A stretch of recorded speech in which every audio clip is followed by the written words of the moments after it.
What's going on, everybody? Welcome to another edition of the Gators Online Show. I am Keith Niebuhr of Gators Online, and that is senior reporter Zach Alberverdi. We've got a lot to talk about this show. Gators basketball transfer portal, some baseball stuff, some football stuff. There's a lot going on at the University of Florida, as always. But before we get going, Zach, we always have to bring in one of our big sponsors and pay the bills here. So take it away. No doubt. I want to give a shout out, as we do at the start of each and every show, to Big Game Football Factory, our lead sponsor here at the Gators Online Show, and the producers of the football that you will see the Gators playing with during the 2025 season. And you can get your hands on the official game ball. Head over to BigGameUSA.com. Use the code Gators Online to get 10% off your entire order and free shipping for a limited time. The Gators designed this ball with Big Game USA to ensure they're comfortable with it. So it's truly one of a kind. You can start your collection of Florida's official game balls today. Perfect time to order for tailgates, autographs from your favorite athletes, or gifts. The code works on any football as well. And this just isn't just a football. It is a piece of Florida history. Be among the first to own it and snap yours today at BigGameUSA.com/Gators. That is a good-looking football. I got to get my hands on one of those. I know you already have one, Zach, which is BS if you ask me, but I'm gonna get one of these days. All right, look, basketball is hot, right? I mean, that's what everybody's talking about for the last few months. The championship season leading up to that, the Final Four, after that, transfer portal, and right now Florida is actively recruiting one of the biggest names in the transfer portal. We're going to get you to talk about him at length here in a second, Zach. But his name is Boogie Fland, and he was a freshman point guard at Arkansas last year, played in 21 games, started 18 of them, put up some really solid stats, which I will get into in a minute. And Florida has sort of zeroed in on him, and he's also a guy that is testing the NBA draft waters. But what is the latest, Zach? What can you tell us about Florida's recruitment of Boogie Fland? Yeah, obviously he's a name that has kind of been floated out there as a possibility. Once it became clear that Florida was not going to land Desmond Claude. And he, like Ben Henshaw, was a guy who going through the NBA draft process, but still had the possibility of maybe exploring another school, and obviously in Henshaw's case, deciding to go to school. Based on what we've learned so far and kind of looking into this situation, you wrote about it this week at Gators Online, Keith. Some comments from Todd Golden this week, who said that Florida is looking to add one more guy. That at this point, with where their roster is at, the amount of scholarships that they have, and just how things fit from a starting lineup standpoint and having the right pieces, they're really looking to add one more key player to the roster. And Ben Henshaw is a name that we've known about, but it looks like Boogie Fland has now been the guy that they've kind of zeroed in on, because he decided to withdraw from the NBA draft. He went through the first couple days of the combine, pulled his name out of the draft. That news came from none other than his agent, Mike Miller. Yes, that Mike Miller, who told some national media folks that he was going to go and now explore the transfer portal. He is not returning to Arkansas. That is off the table. So he is looking at a new school for his sophomore season. And with that, Florida has zeroed in on him. It is my understanding that right now it looks like that is the guy that they're going after. Ben Henshaw is still going through the combine, obviously, still going through the draft process. And I think the expectation is actually that he's going to stay in the draft, number one. Number two, I've heard that there could be some issues potentially of maybe trying to get him into school and everything that comes with trying to transfer credits and all that with an international prospect. So having said all that, Boogie Fland is the guy right now that they're boogieing with. The Gator staff has met with him. They've had conversations. It's even been reported that Florida's NIL collective has gotten involved already with Boogie as well. So a lot of groundwork that's been done behind the scenes so that the Gators can position themselves to land what would be a huge addition to their roster, Keith, and a guy that can play multiple guard positions, has played in the SEC, has played at a very high level. And honestly, if he probably doesn't get hurt last season, he's turning pro. So the fact that you're getting him potentially for a full year and to just elevate Florida's backcourt. This would be huge if this can come together for the Gators. So who is Boogie Fland? Let's tell everybody what we know about him. He's 6'2", 175 pounds. That's what he's listed at. Coming out of high school up in New York, he was the #1 point guard recruit in the country. On3's Jamie Shaw wrote this about him when Boogie Fland was in high school. He said, Boogie Fland plays with a New York flair. And you got to like that. The guy's got some excitement to his game. He was a McDonald's All-American. You always take note of that. And in the McDonald's All-America game, Zach, in 2024, he finished with 17 points and had the game-winning shot for the East in an 88-86 win. In that game, he was 6 of 14, including 3 of 6 from three-point range. Now, last season at Arkansas, he averaged 13.5 points, 5.1 assists, 3.2 rebounds a game. Again, as a freshman, he only made 38% of his shots, 34.0% from deep.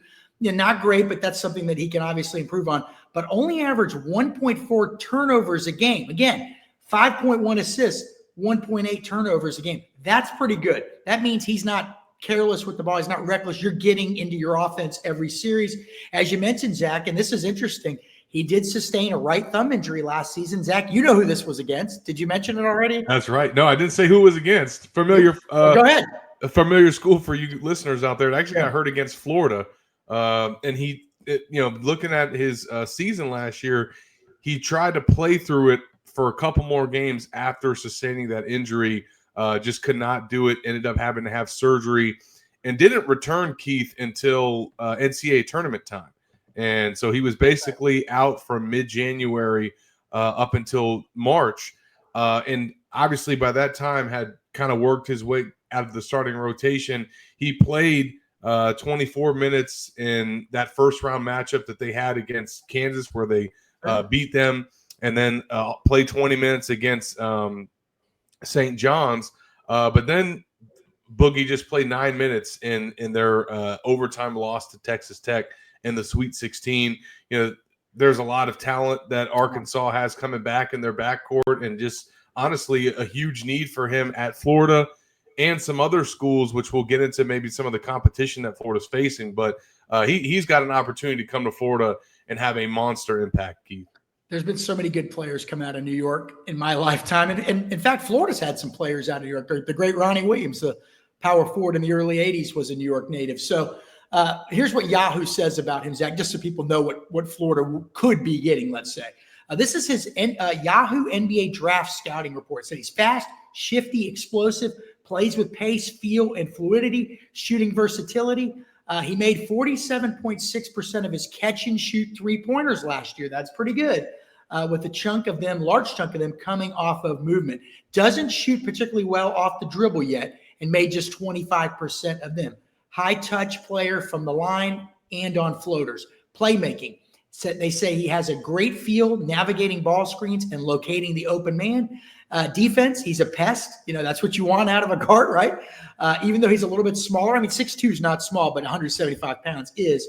It says even though he's smaller, he can apply ball pressure thanks to his quick feet, and he's got very disruptive hands. The concerns for him going into the whole draft process was the size. And again, this is from an NBA point of view. I need to remind people of that. Size, and then at rim finishing and shot selection. But this is a young guy with a lot of ability. And again, the New York flair, you love that. Those guys are confident. They come in ready to play. You know what I mean? I'm thinking of where Stephon Marbury, Kenny Anderson, weren't they New York guys that played for Georgia Tech in their heyday? I mean, the guy can play. He's seasoned in the SEC. Zach, you know how hard it is to come in and really contribute a lot as a freshman in the SEC. He did for a program that did some good things. Now, I will say this. This is the part that's sort of interesting. Even though he contributed in that NCAA tournament win over Kansas, Arkansas sort of got hot late in the season, Zach, right? That's right. When he wasn't playing. So again, that's not all on him, but it is interesting. You look at all these things, but look, Todd Golden and his staff, I feel like they know what they're doing. Maybe I'm wrong here, but it seems like they have a good feel for these things. So I will put my trust in them. But Zach, Florida has already just done great in the portal this cycle, bringing in Xavier Lee, the point guard from Princeton, A.J. Brown, the guard from Ohio. And then you got two really solid top 50 national recruits coming in, C.J. Ingram, who can play the 2 and the 3, and who's the other one? Alex Lloyd, who can play the 1 and the 2. You've got Isaiah Brown back, and then you might have all these bigs back too, Zach. Tell us about the bigs. What's the latest? Well, I want to get on one more thing on Good. Boogie, because obviously there's going to be a lot of suitors for his services, and he's already got some schools involved. We've reached out to his agent, which obviously the fact that he has Mike Miller representing him is something else, and probably not going to hurt Florida here. Although I'm sure Mike is not steering him in any way. But Florida is obviously jumping out in front of this. I think they're going to put a lot of NIL into trying to land Boogie, and I imagine some other schools will as well. We put this out last night at Gators Online, or should I say Wednesday night during our live chat. Right now, the school that it appears will be the biggest competition for Florida is Kansas. So that is going to be the school to watch out for based on some sources that I've talked to. And Florida's already familiar with this. That was one of the finalists for Xavier Lee as well. That they had to battle with Kansas for his recruitment as well as St. John. So we'll see how it plays out. Whether is he a guy that just meets with these coaches and NIL representatives and makes a decision?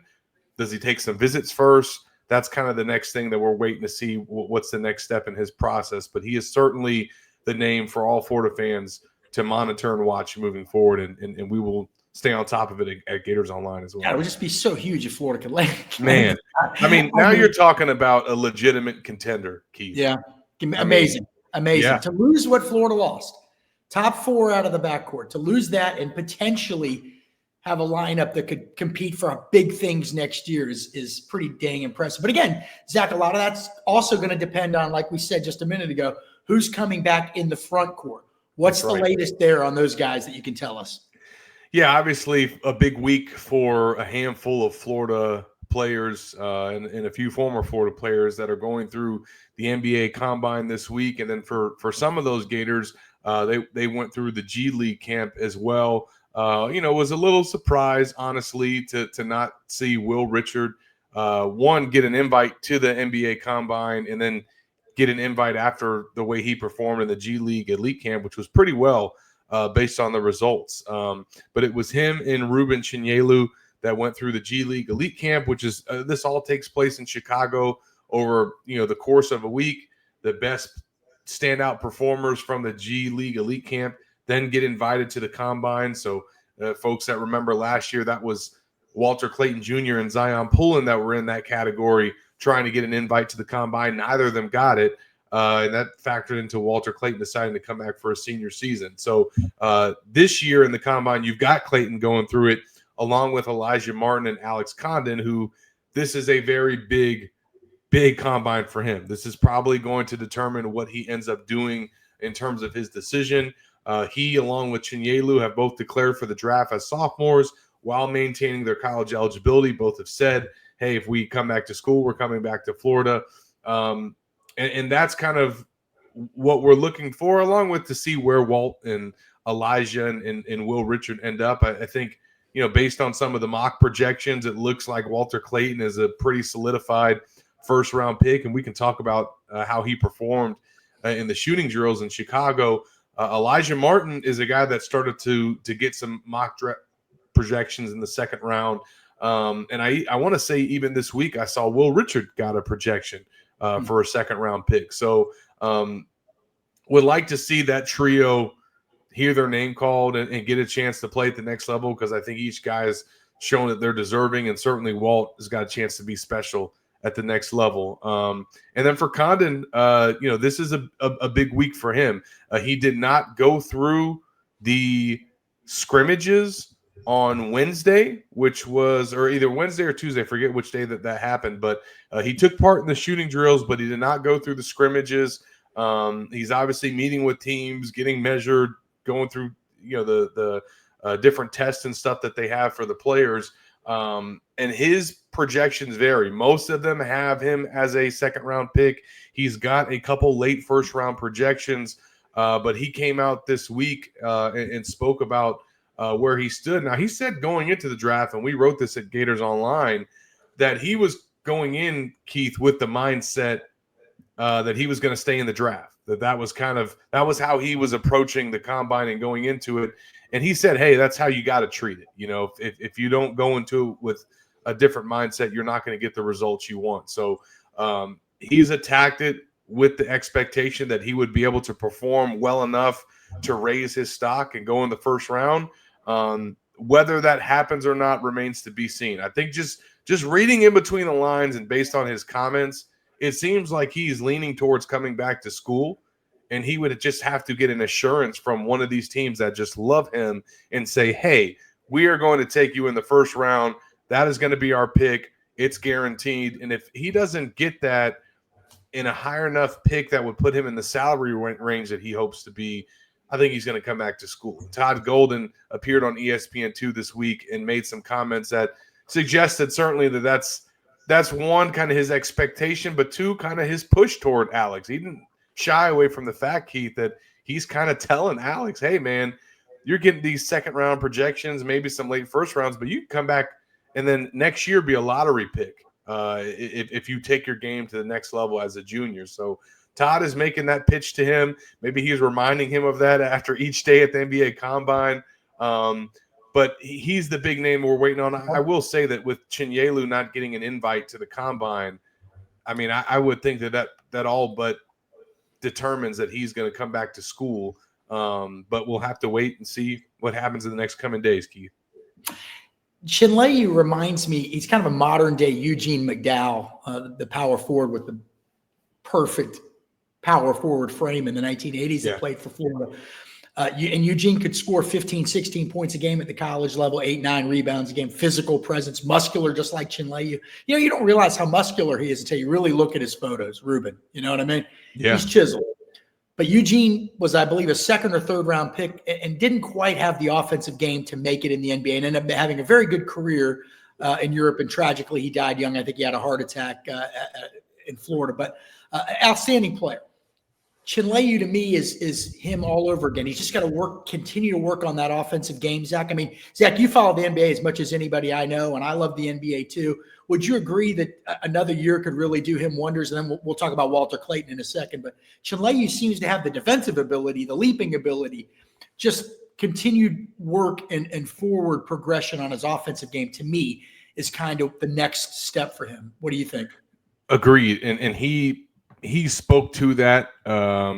He had 2 workouts with NBA teams ahead of the Combine. He worked out with the Sacramento Kings, and then he worked out with the Portland Trail Blazers. And he had 2 interviews with the media after both of those workouts. And he talked about, obviously that he's shown a lot on the defensive end. He's shown physicality. He's obviously shown just a toughness. But he does feel like he has more to offer on the offensive end.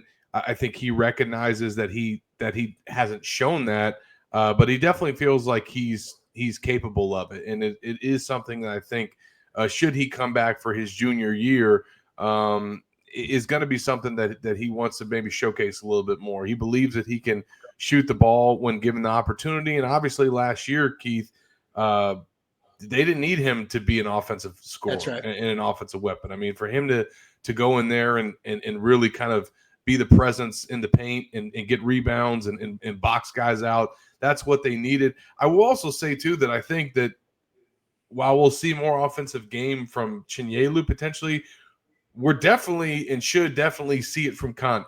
Because if he comes back for his junior year, one of the big things that he wants to do, and he's talked about it with me after the national championship game, he spoke about it throughout his draft process, is become more of a perimeter player and showcase his three-point shot and be able to be a guy that can be a stretch four.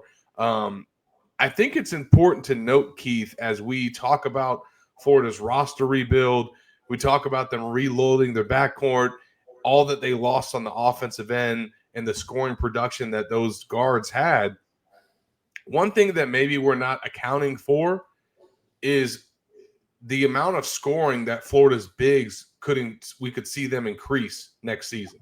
Because one, you're going to have Tommy Howell playing the 3, so he's going to produce more points from that spot. He's going to take a lot more three-pointers and be a wing player. But I also think Condon making a concerted effort to be more of a perimeter player, take three-pointers, and then Ruben Chinyelu coming out and being vocal about the fact that, hey, I want to showcase more on the offensive end. We could see each one of those guys score more and score in more ways, and that could offset some of the production that Florida had from its backcourt last season. And if the Gators can get that, obviously along with Boogie Fland and Xavier Lee and their other backcourt players, I mean, that could be a really dynamic offense if those pieces come together. I agree. And you know, if Alex Connon's shooting more from deep, you still have Chinleyu underneath. You still have Micah Hanglogden underneath to get rebound. You have Tommy Howe, who's as good as any, is flying into the lane and grabbing rebounds. Now, the other thing to consider is if those guys, those inside guys are taking more shots, it stands to reason they're going to take more fouls. So they got to up their free throw shooting too. Correct. Because you're losing some damn good free throw shooters and those guys that just departed. Now, Walter Clayton, you wrote about him this week, how he did shooting at the NBA stuff that's going on. We know he can shoot, Zach. And again, you watch the NBA a lot. And I'm looking at this Yahoo scouting report. Strength, shooting versatility, strength, shot creation, strength, clutch. I mean, that's an obvious one. Concerns, defense. This is what Yahoo says. This isn't me. Everybody says I'm so negative. This is Yahoo. He's aloof at times. He loses focus. He blows assignments. He's not a strong on-ball defender. Is shot-making prowess going to be enough to overcome this flaw? Perhaps to earn a role, but to be a big minutes NBA player, he needs to be more locked in on D. Fair criticism or a little bit harsh? Seems a little harsh. No, I think it's a fair criticism because he's come out and said himself that he's got to be more solid on the defensive end and show that he cannot be a liability there. But I mean, we got to say he was known and has a reputation for being an offensive player. But the biggest play that he made all of last season was on the defensive end. And I definitely think being a guy with his athleticism and just his football background and physicality, like he's got the tools to play defense and become a better defender. I don't think it's ever going to be one of his strong suits. He just cannot be a liability. And I think possession to possession, trying to be more consistent that way is kind of how he can probably take his defensive game to the next level. But yeah, I mean, that is the one thing if you're going to point to in his game that is not certainly as elite as some of his other strengths. One other thing that listed as a weakness, and this is interesting, at rim finishing. He made only 51.3% of his layups in the half court per synergy, lacks explosiveness, and isn't a great finisher through contact. Again, this isn't to say he's weak at this area. This is pointing out weakness relative to all his strengths. I need to say that too. So if you're going to nitpick everybody, I mean, Michael Jordan had weaknesses in his game. Sure. Didn't mean they were weaknesses, but they were the weak part of his otherwise extraordinary game. I love Walter Clayton. It's going to be fascinating to see what he does, Zach, because again, this is what people tend to forget. This was a guy that was an outstanding football player in high school and could have played Division I football as a defensive back. So the elite athleticism is there. I feel like he's a guy that can rise to a challenge, and you know what I mean? That kind of thing. So we'll see how he goes. Is that it for basketball, Zach? You ready to do?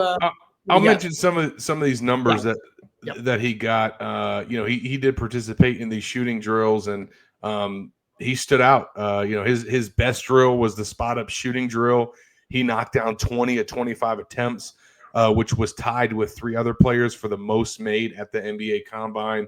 If you can believe it, he excelled really well at the three-point star drill as well. In the official drill, he hit 17 of 25 shots, which was tied for the third best mark at the Combine. But in warm-ups, he hit 21 of 25. And there's a video circulating on social media where you can see him going through that warm-up from three. So that was very impressive. If you can believe it, he made all 10 of his free throw shots. The guy who led the nation in free throw percentage at Iona and set a Florida record for 42 consecutive free throws made all 10 of his foul shots at the Combine. I know, shocking. Now, where he wasn't as great, or maybe his shoot as high, they had the three-point slide drill. He was 16 to 27, and probably his lowest point of his performance in the shooting drills was off the dribble, which is certainly a key indicator for the next level. He made 20 or 30 attempts, so certainly didn't shoot it as well there as he did some of his other drills. But seeing some of the reports about him this week and certainly the projections, it seems like he is continuing to cement himself as a first-round pick. It didn't hurt this past week, Keith, when Rick Pitino decided to fire off a tweet and compared him to Jalen Brunson as Brunson's tearing it up in the NBA playoffs.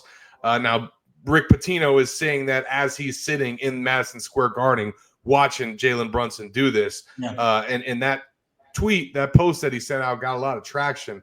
But I will say, shout out to Todd Golden, because he called that player comp before the season, and he said it multiple times. In fact, he said that he sold Walter Clayton on coming back to school, switching to point guard, and compared him to Jalen Brunson as to how he would play in Florida's offense. So I got to give Todd Golden credit there, because he called that months in advance, and then Rick Pitino tweets it, and everybody goes, "Oh, Rick Pitino compared him to Jalen Brunson." But Todd did it first. And I will say, watching Jalen Brunson, and I just watched this past series, I could definitely – Walter Clayton makes a lot of the same plays that Jalen Brunson makes. And Jalen Brunson also seems like at times to be somewhat of a spotty defender. So a little bit of a comparison there too. But that's kind of how Walter's faring so far in Chicago this week. I always like to judge. We're going to move on to other sports here, but how does a guy do, not necessarily just in his best moments, but in his worst moments? And in Walter Clayton's worst games, he was still there. He was still present. You know what I mean? Yeah. He was still active. He was still making free throws. He was still getting to the rim. He would still make a shot here or there. And so even on his off days, he's still just a guy that's in the action. I love him. Such a fun player to watch. All right, Zach. We got an ad read, and then we'll go on to some football here. So what do you got for us? That's right. Want to give a shout out to Rhoback.com as we do each and every show. There's only one way to describe Rhoback, and that's the best fit, best feel. For those who aren't familiar with Rhoback, they're completely changing the game with their incredibly comfortable activewear.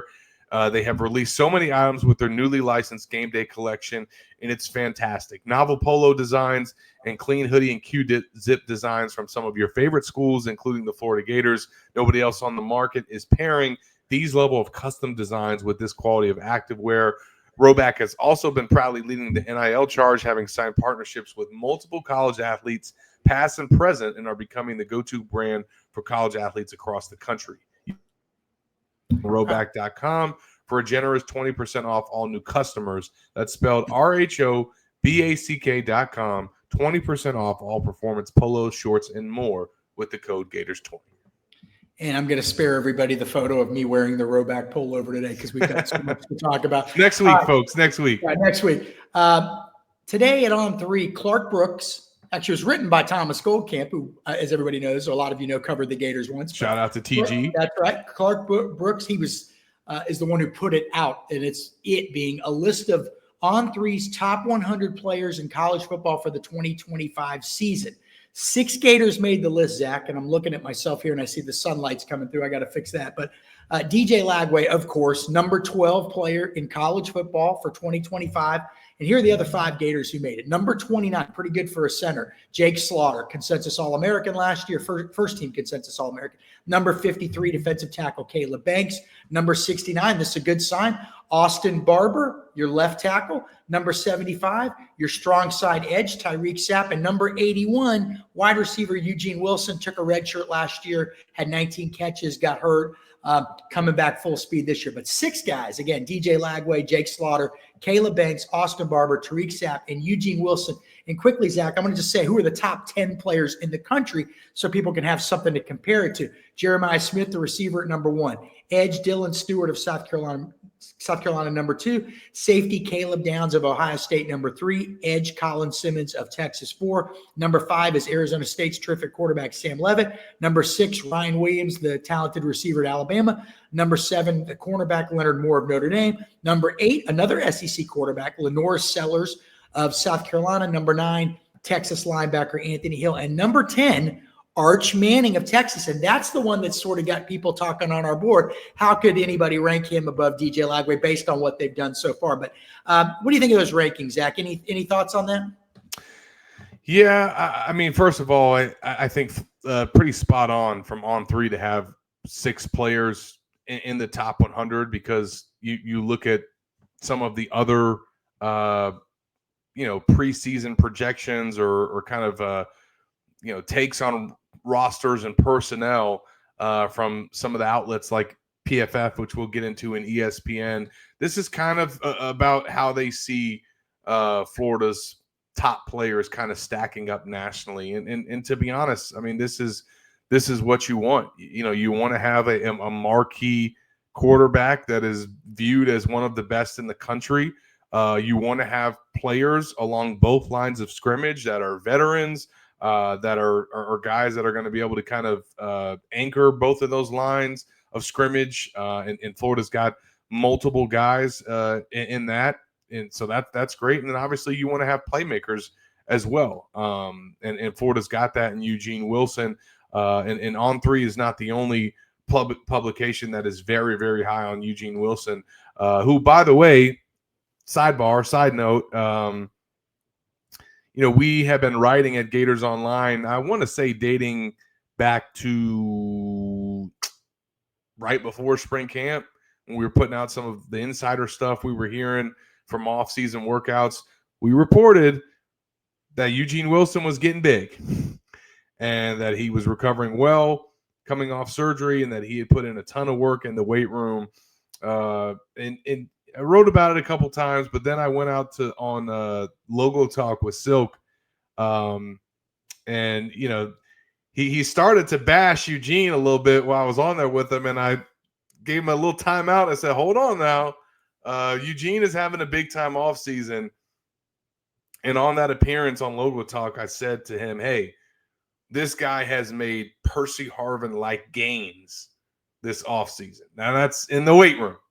And for the Florida fans who know and remember, Percy Harvin, as incredible as he was as a freshman and as a sophomore, he kind of transformed his body from 2007 to 2008. And when he came into his junior season, he was absolutely jacked. And I remember that clear as day. And seeing Trey Wilson and how he's progressed this offseason, some of the things that I've been told from sources, that was why I made that comparison. I know it kind of raised some eyebrows at the time, but video came out of Eugene Wilson this week going through workouts this offseason, and he is absolutely jacked, neck bulging out, shoulders bulging out, has definitely put on some added size and strength and weight. And why it's important is this is a guy who had a collarbone injury in 2023 and had to miss games, and obviously dealt with some injuries last year, but one of which was a congenital issue. But nonetheless, the way that he plays and is used, to have some more durability and more size on him is huge for Florida. He's going to be playing more in the slot this year as well. So big things potentially coming from number 3 this year, and On3 is expecting that. Zach, you just did a great job, because the last 5 minutes while you were talking, I've tried everything to get the sunlight to stop shining on me, and putting up a drape and a towel and a shirt. Nothing's worked. It's the sun heard me talking about Eugene Wilson, so it just decided to come out. The sun is always shining on me. Zach, another thing that you wrote, I did that one on the On3 Top 100 today. I recapped that. You wrote one, I want to say just a few days ago, and I'm looking at it right now. 5 Florida Gators players ranked among the top 10 players in the country at their respective positions. Do you want me to read who they are, or do you want to read it? Yeah, I'll go through. I mean, it's kind of a lot of the same names that we just talked about, but it's good to hear that it's just not one site, one outlet that is very high on the Gators. It's multiple sites. And no surprise that Pro Football Focus has Jake Slaughter ranked as the number 1 interior offensive lineman in the country, coming off his first team All-American season last year. And he leads a group that also includes DJ Lagway, no surprise there. Tyreek Sapp, no surprise there. And also Eugene Wilson. despite only playing 4 games last year, Keith, Pro Football Focus has Eugene Wilson ranked as the number 10 returning wide receiver in college football for 2025. And a lot of that, of course, is based on how well he performed as a freshman, earning freshman All-American honors. He set a couple school records during his freshman season and was very productive. And then, I mean, don't forget, before he got hurt last year, he also went off a couple times last season, especially in that Samford game. So Pro Football Focus very high on Eugene Wilson. And then they had a 5th player. They put out all these positions, and they had ranked the top 10 for each one. Well, Florida had a 5th player, Caleb Banks, that received honorable mention. So that meaning he was ranked the number 11th player from Pro Football Focus from their defensive line ranking. So you're talking about 5 guys for the Gators that are ranked in the top 10 or top 11 from Pro Football Focus heading into 2025.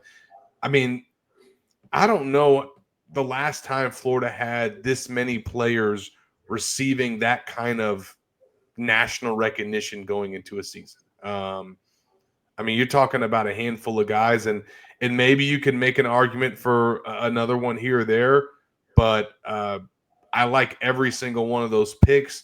PFF didn't have Austin Barber, but again, On3 recognized him as one of those guys, someone that could have came out and turned pro this year. So again, don't know the last time Florida's had this much top talent in quite a while.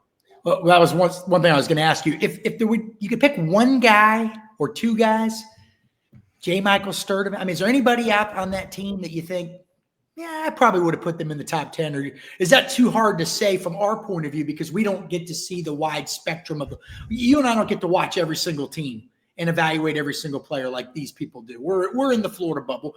I know, Jack, you try to watch a lot of games, but during a game day, you're pretty busy usually. You know what I mean? So, but is there anybody that comes to mind where you think, this guy probably should have made this list somewhere? Yeah, I'm trying to find it. I ranked Florida's top 20 players prior to the spring, and I would like to find that story because you might be able to make an argument for one of these guys. I mean, is it Jaden Baugh, Aaron Gates? Jaden Baugh would probably be, to me, the first one that comes to mind as a guy that could have earned a role there. Now, if you look back last year, he was actually one of Florida's highest rated players on offense. So he's a guy that certainly falls into that category. On the defensive side, he didn't rank necessarily as high, but I know from a tackle standpoint, Pup Howard performed very well.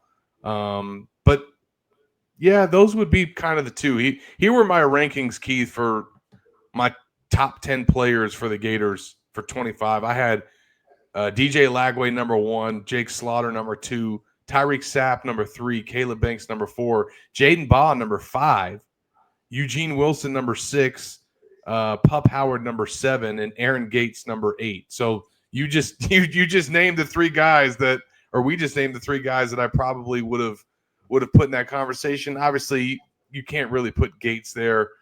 I think coming off of that injury. But those would be the other ones I think that are in the discussion.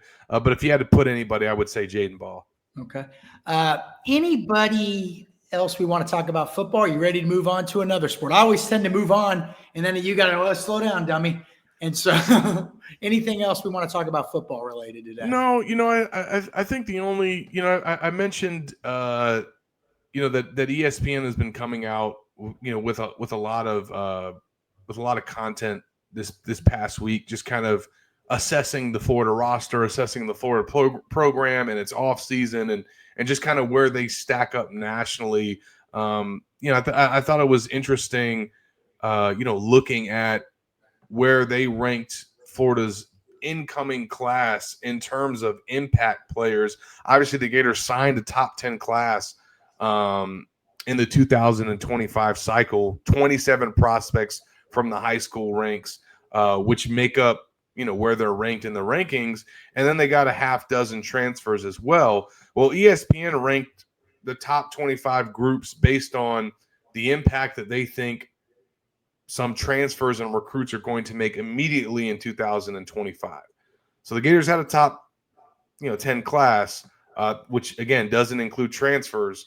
But from ESPN, they ranked Florida 23 among the top 25 teams. So they feel like the impact that they'll get from their freshmen and transfers in 25 is kind of right around the outside of the top 20. And when you look at their list, Keith, a lot of the schools that they put in the top 15, top 20 are schools that have a lot of transfers in their class. And as you would expect, those are more likely the players that are more likely to come in and make an immediate impact because, they're college ready.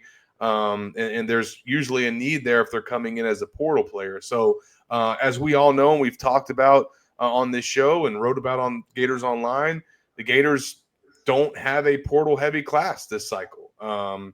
And so because of that, they're maybe not going to, rank somewhat very high in a category like this with this context. Now, they certainly got some impact freshmen now. Dallas Wilson, Vernell Brown, those two safeties, which Keith wrote about in the spring. These are all guys that could play right away. And, I wrote at Gators Online, Keith, well, what does all this mean? Because ESPN said, hey, the impact recruits that Florida has will be those two wide receivers and two safeties. And then they listed the impact transfers as J. Michael Sturdivant, Harrison Bailey, and Michael Caraway Jr., who was a top 300 transfer in the on three rankings. Now, we don't expect Caraway to start at cornerback. And you look at what Florida lost in 2024. They got to replace starters at wide receiver. They got to replace starters at right tackle, nose tackle, outside linebacker, inside linebacker, Shamar James's position, cornerback with Jason Marshall moving on, and punter. Some of those transfers that they added are going to step right in and start. Obviously, Sturdivant, Tommy Doman, who we discussed last week. But I think what's interesting, and again, speaks to why Florida didn't load up in the transfer portal this cycle, is a lot of those positions that I just named where the Gators are losing starters, they are relying on returning players and guys that they have kind of developed to step into those starting roles. They didn't necessarily go portal hunting. At cornerback, they're relying on Dejon Johnson and Cormani McLean. At outside linebacker, it's George Gums and LJ McCray. Obviously, an inside linebacker, Shamar's spot, it's Miles Graham's season, right? Nose tackle, that's probably the one spot where they could have and should have added somebody. Still, they've got two returning players there that they're going to probably rely on in Lyons and Burrow. And then obviously at right tackle, they made the decision to not go after an offensive lineman in the portal because of Bryce Lovett and Kane Jones. So, just interesting to see how that's kind of viewed from a national media perspective. I think it's honestly a good thing that Florida maybe doesn't have a portal-heavy class this cycle because where they're at this point in their roster building, that's not where they should be. And they should have these guys that they've recruited, developed for the past 2-3 years, kind of ready to step into their own. And that's seemingly where Florida is kind of what they're counting on this year, save for a few spots here and there. That's right. Well, they believe at Florida that they are elite, high quality developers of talent. They have a real belief in themselves, and we're going to find out just how elite they are. That's not a criticism. We're just look. I mean, they believe in themselves, and this is what kind of how they figured things would go, and this is the path they wanted to be on. Zach, we got a little done with football, we got done with football. Of course, done with football, but we got another ad. Go for it, my man. Absolutely. As we switch topics and get into baseball, definitely want to give a shout out to myperfectfranchise.net, which has a really cool baseball initiative going for Gators Online fans this spring. Andy is a huge baseball fan, and from his line of work, he's seen firsthand the fantastic traits that baseball players bring to the franchise world. Andy is offering a donation of $500 to $1,000 to Florida's baseball NIL if anyone from our site purchases a franchise. We think it's a cool opportunity to help the baseball program, and now is the perfect time to contact Andy to learn more. His services are 100% free, and he's here to help if you have any questions about business ownership with franchises. Head to myperfectfranchise.net to learn more, or you can text or call Andy anytime at 404-973-9901. All right, it's time to talk some baseball. We're recording this. We need to tell everybody what day is it? On Thursday afternoon. Obviously, the sunlight's in, so it's afternoon. And so Florida is going to open the series before the show runs. So we'll let everybody know. But regardless of what happened in that first game, they would still have a chance to win the series either way. Yeah, that's right. So we can talk in general terms. So, Zach, going into the series, Florida 35-18 overall, 13 and 14 in the SEC. They were 1-11 at one time. Now, again, some of the series they did play all the teams in the bottom half of the league. Texas A&M, or excuse me, who were the Mississippi State, Missouri, but took 2 or 3 from Arkansas, and then just took 2 or 3 at number 1 Texas. And quite frankly, if there's not a rain delay in game 2, who knows what happens? That could have been a clean sweep. I can't even say this. A sweep for the Gators. They're playing they're playing lights out right now. Okay, and it's starting with this pitching. Like, they've been hitting pretty well all season, Zach. But the pitching, Aiden King, the freshman, 5-2, 2.90 ERA, was so brilliant last week against Texas. Liam Peterson, 8-2, 3.81 ERA, which is just outstanding in college baseball. How do you pronounce Pierce's last name? Coppola or Coppola? Coppola. Okay, well, I got it wrong both times. Okay, here's Coppola. Coming back from injury, 3-0, 1.15 ERA. Another strong game last week. Things are sort of clicking. The team ERA is just barely over 5, which, again, is not bad, especially considering they just had about an awful month where everybody was just hitting the hell out of the ball against Florida, Zach. This team is rounding into form, or has rounded into form. And right now, there's a bunch of projections. Everybody's got them in the NCAA tournament. Most people have them as a number 2 seed, but they are climbing. Baseball America, number 2 seed projection for Florida at the Chapel Hill region, University of North Carolina. USA Today has them number 2 seed at the Chapel Hill region. D1 Baseball, number 2 seed for Florida, projected at the Raleigh, North Carolina regional, home of North Carolina State. And On Three's projection has Florida, again, a 2 seed at the Conway, South Carolina regional, home of Coastal Carolina, which does have a national title, by the way. They're moving up. Zach, if they win this series this weekend, are they going to be hosting that first weekend of the NCAA tournament? They would have an argument. I don't know what they would still need to do in the SEC tournament to then solidify that. I think some other results might need to go their way. But the way that they're playing, if they can finish the season with another series victory against a top 20 opponent, for it to be Florida's 6th straight series win in a row, 6 straight in a row. I mean, I don't know how you know, certainly nobody would argue that they're not deserving and that they're not playing at the level that is a team that should be hosting. I mean, and certainly if if that happens and Florida does host, those teams that get stuck in the Gainesville regional are not going to be happy about it.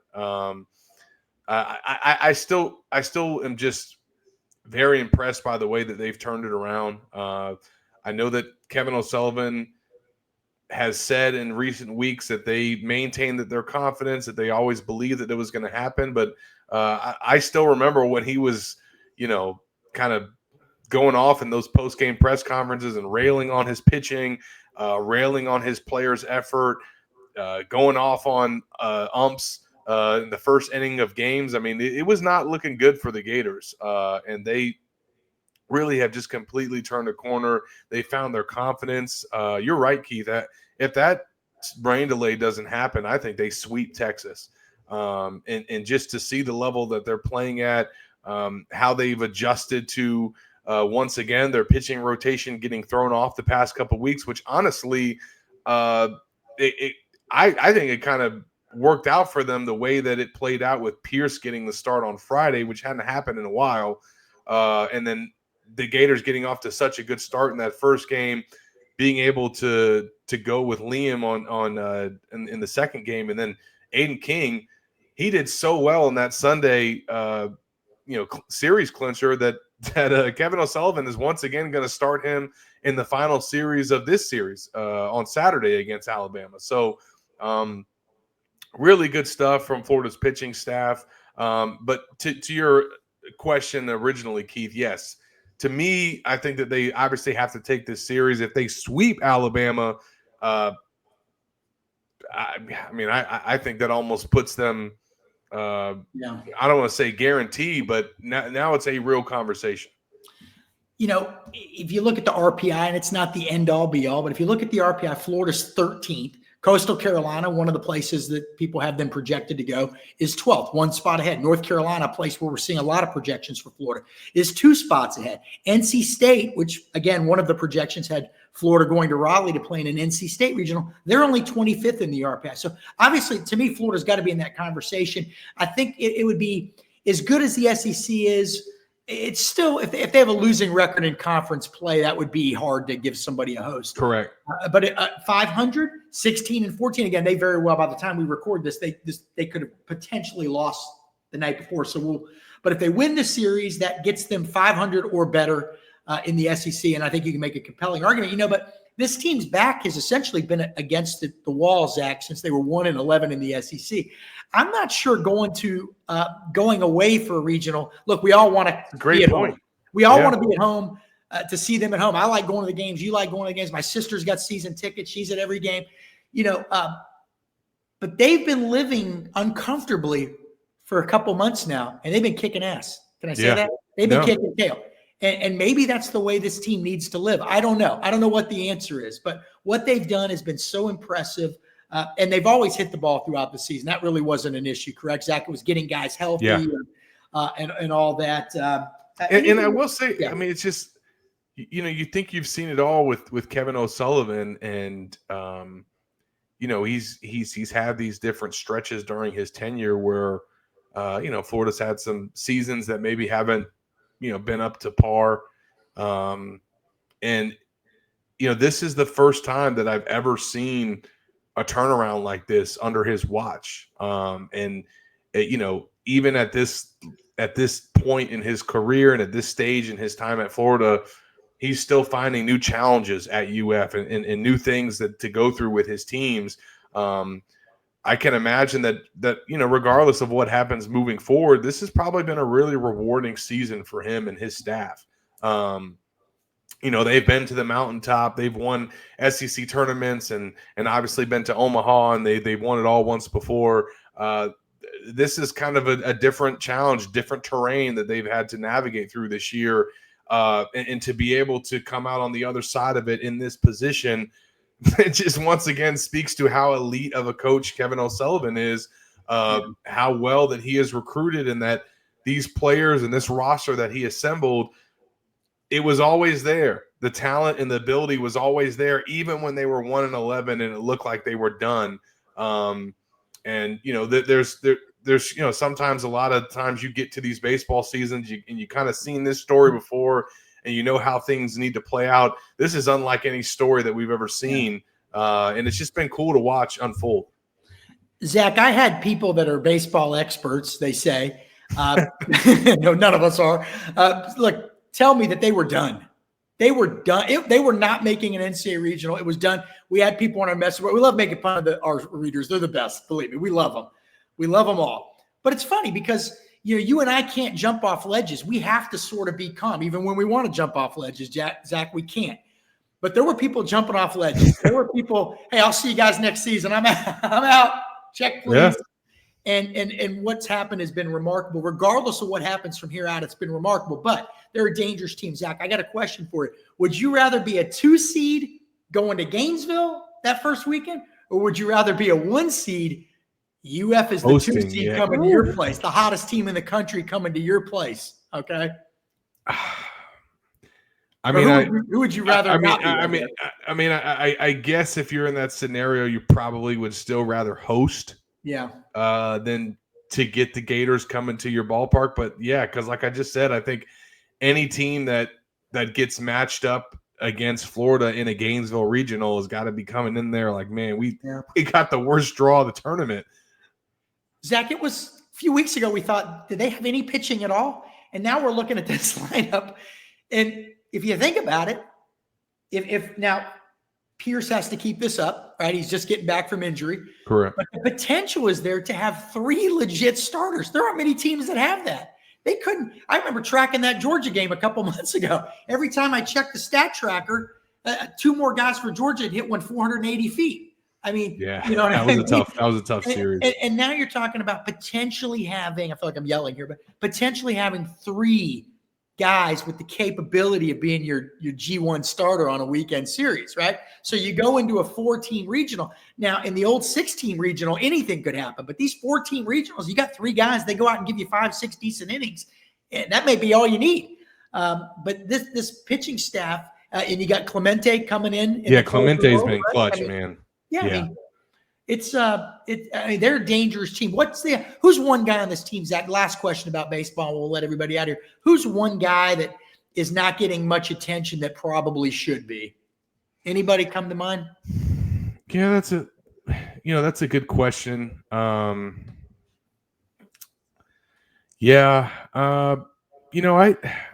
really like what Justin Nadeau has brought.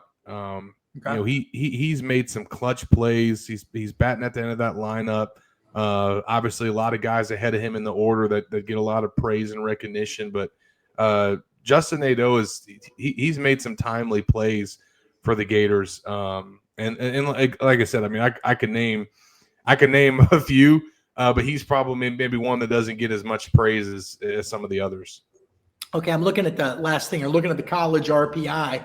Texas is now 4th in the RPI, but Florida won 2 of 3. Arkansas is 5th in the RPI. Florida won 2 of 3. And Alabama, who Florida's playing this weekend, is number 8. Florida State, which I believe Florida won 2 of 3 from. And imagine this, Florida State's number 9. If Florida's pitching was bad on the weekends 2-3 months ago, they were throwing middle of the week guys against FSU and still beating FSU. So this has been just one fascinating run. Let's see if these guys can keep it up. Zach, anything else you want to add? You want to argue about anything? What NBA? No, just want to give a shout out to all the other UF sports out there. I mean, you got softball at home this weekend in NCAA tournament action. Lacrosse team has got it going, and obviously the golf team has advanced to the national championship. So it's an exciting time right now for UF sports. That's right. Let me you just put it up there for me. And I have told JC Deacon, the men's golf coach, if he gets to the championship match, I'm going. I will fly out there. I've got enough United miles. Won't be first class. I'll probably be sitting with like 3 golden retrievers in the back of the plane, but I will be there. Okay. I will be there. Yeah. Women's golf team. There's a lot going on. Track and field outdoor season, Zach. You know what that means? It's mouse time, baby. Right, man.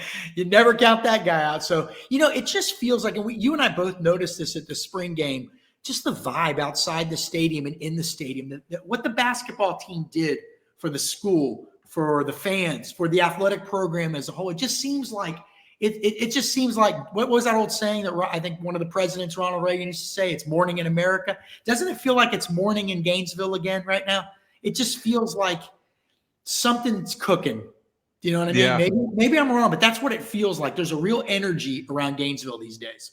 Yeah, and I think at the very least, for the fan base too, they've gotten a taste of this success and this championship run that the basketball team has gone on. So now I think there's obviously an appetite for it. I think there's probably more support behind Florida sports than ever before, just because of what that does and kind of the domino effect. Yeah. But I have to think too, I mean, look, these athletes and coaches are motivated so much internally. They've got so much fire within. They don't need any extra motivation. Having said that, I mean, I can only think that seeing a prominent team on campus and a prominent athletic program on campus win a championship like that, it's got to get your juices fired up a little bit. And I definitely think that it's had an impact and a lasting effect. And at the end of the day, these teams are going to have to go out there and win it on the field. But it's just been a great spring for Florida sports, and it's not slowing down anytime soon. It just, when one team does it, especially a prominent one, football, basketball, it just seems more realistic for the other sports. Correct. Hey, these guys did it. We can do. We're Florida, for God's sakes. Yeah. I never liked. I don't want to be too nitpicky, but I never liked when there were promotions for Florida that said, and this is just I'm not being critical, but just a critique. Why not Florida? I never looked at it like, why not Florida? To me, you'd say, why not Middle Tennessee State, right? Yeah. To me, this is Florida. Yeah. This is Florida, man. That's the expectation. One last thing, Zach, another reason to pull for Florida. You and I love covering winners. Everybody watching loves winning.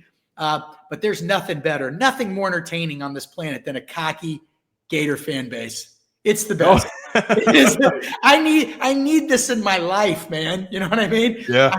I need that. But Zach, you did a great job as always. Make sure you follow Zach's coverage of the Florida-Alabama baseball series this weekend at GatorsOnline.com. If you like what we're doing, go down below, hit the like and subscribe button. Leave a comment. Big recruiting weekend too, man. Big recruiting weekend. Blake Alderman, Corey Bender of Gators Online have you covered there.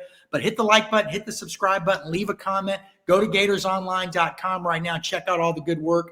We got a lot of intel posting on a daily basis. So for senior reporter Zach Albaverdi, I am Keith Niebuhr. This was the Gators Online Show. We'll do it again next week.